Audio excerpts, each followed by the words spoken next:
bunch of guys who would be like, get him an IV, get him an Evian, and put him back out there. What is wrong with you? But his wife is like, no, I'm worried about his future. Sorry, his wife wants him alive? Right. But the band guys... His wife is looking at the future, not the immediate concert. Right. If Bono goes down, U2 would make him go out there. That is so not true. That is true. Well, there's a lot of guys in the band.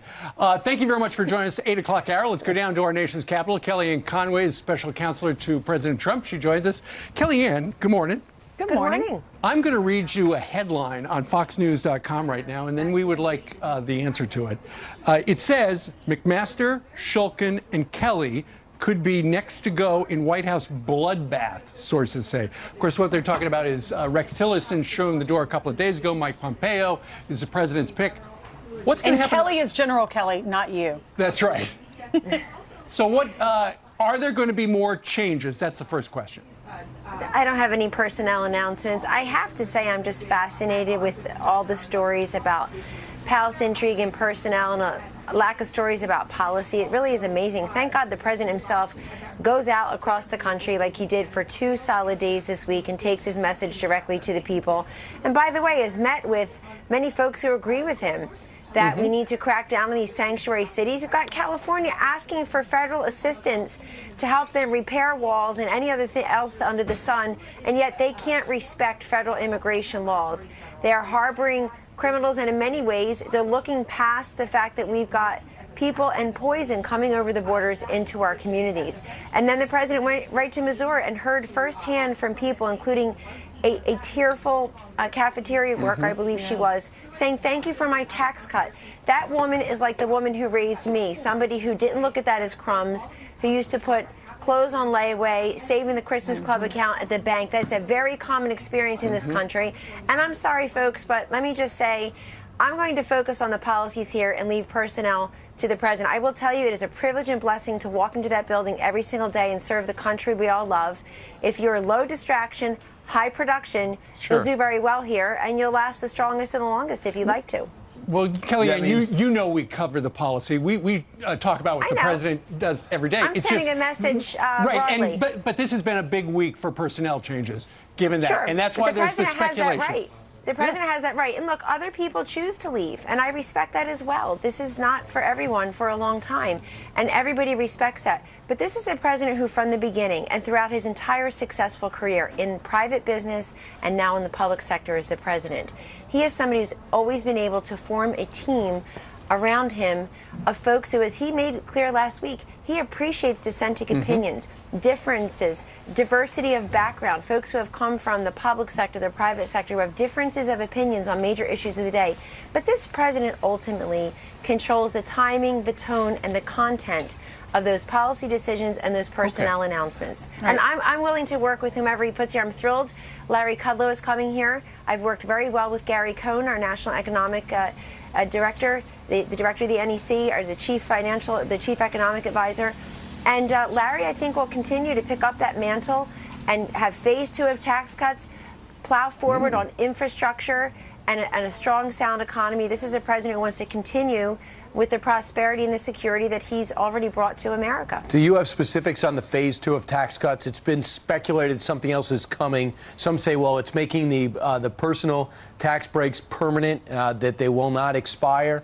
What could you tell our audience about that? Well, let me start from the beginning.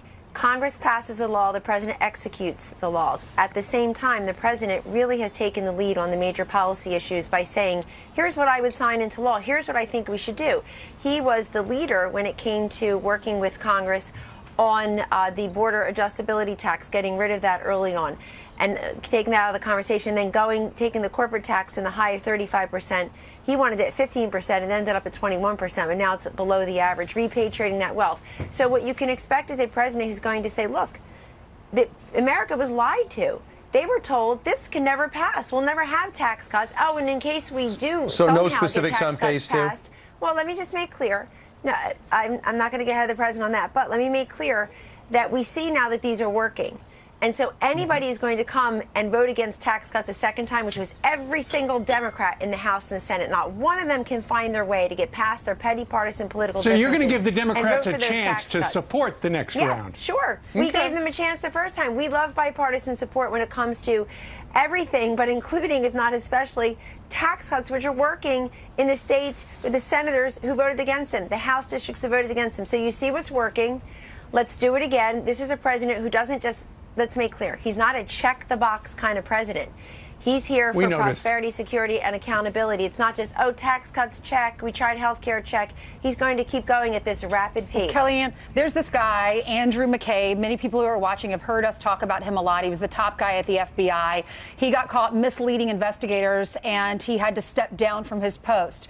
He decided he was going to delay. He was still going to be an employee at the FBI and then retire at the end of March. You know what that means for the people watching? Their tax dollars. You have this lady who's crying because the president gave her $200 extra money that she put in her retirement, and she was crying thanking the president. Her tax dollars, she's working hard as the cafeteria lady so that her tax dollars can go to pay for this guy. Many people are furious with what he did, leaking information, supporting Hillary Clinton, it looks like, his wife getting money from Hillary Clinton's best friends in the state of Virginia, and he gets to live on a pension that hardworking lady has to pay for the rest of his life. It's just, it doesn't seem fair. And Jeff Sessions, he's the AG, he has the ability to fire this guy so that hardworking lady this week, so that hardworking lady doesn't have to pay for this guy's pension. What do you think about that? That decision rests with the Attorney General. And I will just say, on the broader issue of fairness and accountability, it's part of how Donald Trump got elected in the first place. It's not just about draining the swamp. It's really about the accountability and fairness, as you said. This is a president that took the issue of fairness and really wove the thread through everything from his views on education to immigration to trade and to the way the government is held accountable.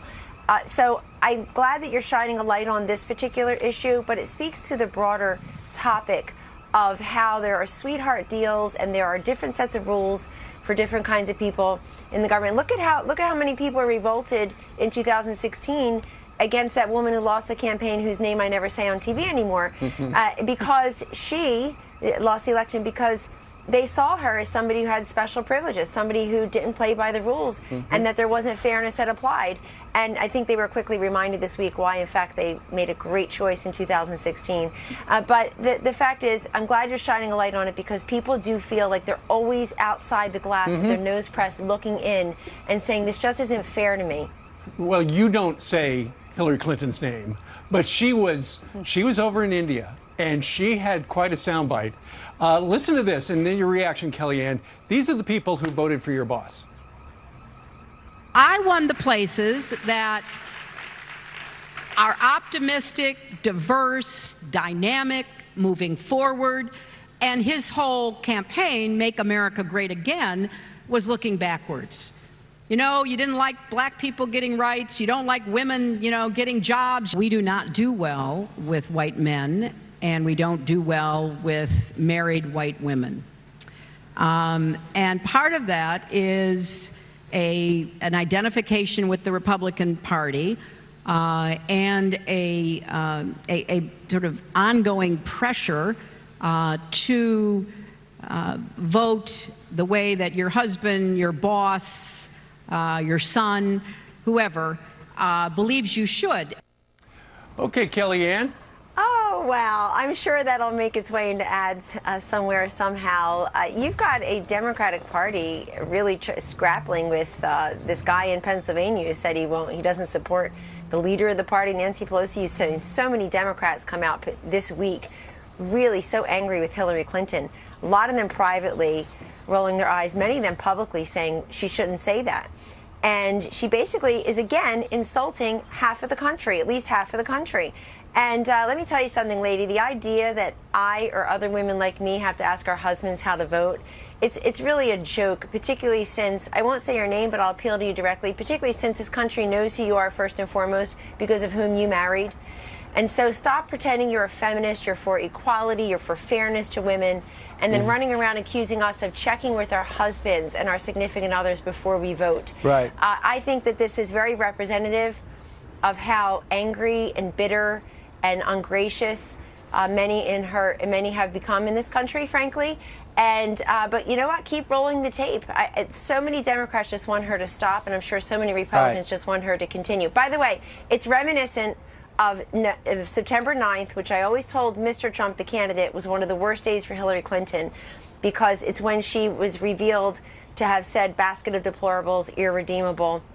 She wasn't sorry she said that. She was sorry she got caught saying that. Right. And the best evidence you have of that is what you just saw here. She's sorry she got caught saying that. She's insulting us all over again. And I think these red state Democrats are going to have a big, big problem, particularly defending that. And I think that this is worse, actually, than a deplorable comment, in my opinion. And I think other Democrats should really step up and separate themselves. But that would seem obvious. Real quick, when you look what happened in the Pennsylvania state election, and I know that these districts are going to be redrawn, but if Connor Lamb holds on and the absentee ballots don't go the other guy's direction, a lot of people are saying this is a rushback pitch for the president. Look out, the midterms are going to be a bloodbath for Republicans. What do you say for that? I'll say a few things. First of all the polling that was being quoted showed a 5 or 6 point lead by Connor Lamb. The president obviously narrowed that gap. I would say a message to the well-paid consultants in this town to stop criticizing publicly, particularly Republican nominees. I don't know why they do that. I think that the Democratic Party really never does that, and people shouldn't do that if they could avoid it. And the other thing I would say is what I said in Pittsburgh in my personal capacity last week when I was there, which is I said, and it was quoted, so you can pull it up, every vote counts at the ballot box because every vote counts in Washington on Capitol Hill.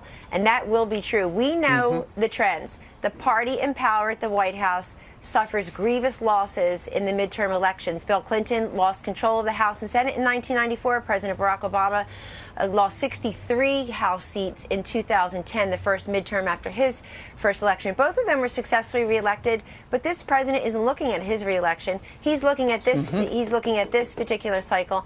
We know that, but we also know that Republicans, I assume, they'll be running on tax cuts.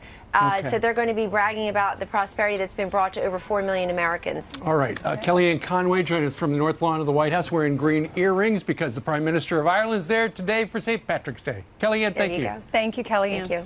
All right. Still ahead.